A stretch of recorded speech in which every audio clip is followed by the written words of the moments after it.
Oh, brother. Yes, oh, brother. Brothers, that is an important part of this week's Torah reading, Vayehi, meaning it came to pass. Of particular note are Yosef's sons, Menashe and Ephraim.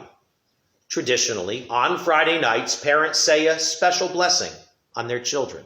The traditional blessing for sons states, "May you be like Ephraim and Menashe." Why Ephraim and Menashe? Why Ephraim and Menashe in that order? And why Ephraim and Menashe as the two sons we want our sons to be like?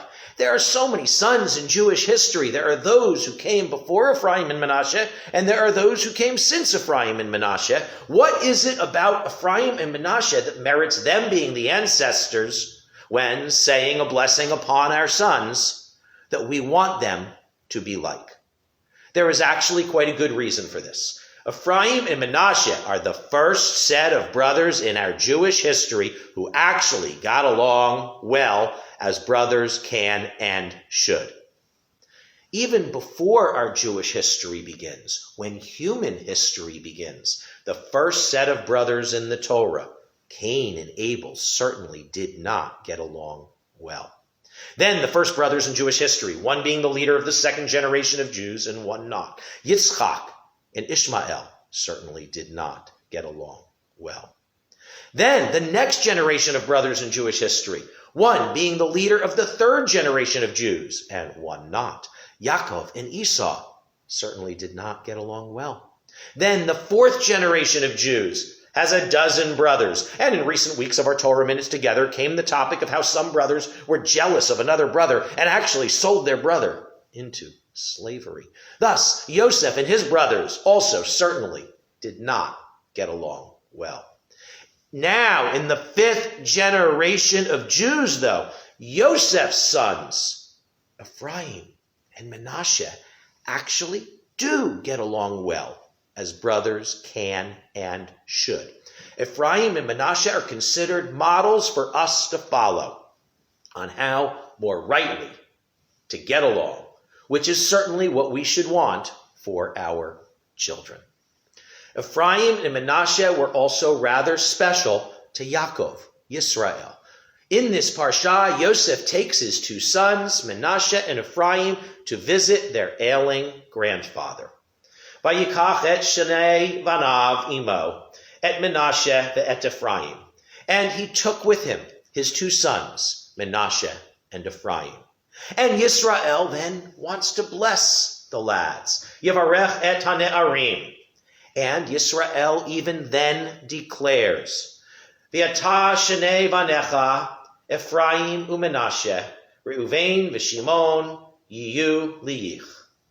And your two sons, Ephraim and Menashe, even as Reuven and Shimon, shall be as mine. Yisrael then puts his right hand on Ephraim's head, who was to his left, and his left hand on Menashe's head, who was to his right. But it was customary in those times that the right hand, as the symbol of action and power, meant the greater blessing. That was why Yosef positioned the boys in front of their grandfather as he did. Seeing his father then cross his arms as such, Yosef tried to reverse Yisrael's hands and respectfully correct his father. Lo chen avi, ki zeh habechor, sim yamincha al rosho. Not so, my father, for this is the firstborn. Put thy right hand upon his head. But Yisrael clearly responded, Yadati v'nei yadati, gam hu yiyeh la'am, v'gam hu yigdal ve'ulam. Achiv hakaton yigdal mimenu. I know it, my son. He also shall become a people, and he also shall be great. Howbeit, his younger brother shall be greater than he. While clearly not being given the same blessing and not being treated exactly equally, and even with going against the norms of those times, Menashe and Ephraim still got along as should be. But quite unlike so many other sets of brothers. Thus, we so look up to and have much to learn from Ephraim and Manasseh, and Yisrael looks to them so well that Ephraim and Manasseh ultimately even become considered 2 of the 12 tribes. Yaakov, Yisrael, does have 12 sons, but Levi is not included in the apportionment of land, as he and his descendants are charged with the religious responsibilities and are not to be focused on such things as land ownership. And instead of Yosef being or having a tribe, it is his 2 impressive sons, Ephraim and Manasseh, who each become a tribe. Thus, the tribes ultimately become 10 of the 12 sons of Yisrael, not including Levi or Yosef, but also including Yosef's impressive sons, Yaakov, Yisrael's grandsons, Ephraim and Manasseh. Ephraim and Manasseh are a model of brothers, showing us how we can and should better get along. Even though Yisrael puts Ephraim, the younger of the brothers, before Manasseh, the older of the brothers, Manasseh does not act or react out of jealousy or other such negativity, nor does he want or expect that with which his brother is so blessed. Manasseh is appropriately content with his lot, with his blessing, and he is actually as well appropriately content with his brother's lot, with his blessing. We can and should learn from Ephraim and Manasseh. We do need to realize that we are not all blessed exactly the same. We are all different from each other. That is natural. Instead of expecting to force an equality that just isn't reality, we should realize, understand, and accept that each of us is different. We should be treated fairly for who we are, but we should not expect or demand to be given what others have, or to be treated as others are treated just because we so may want.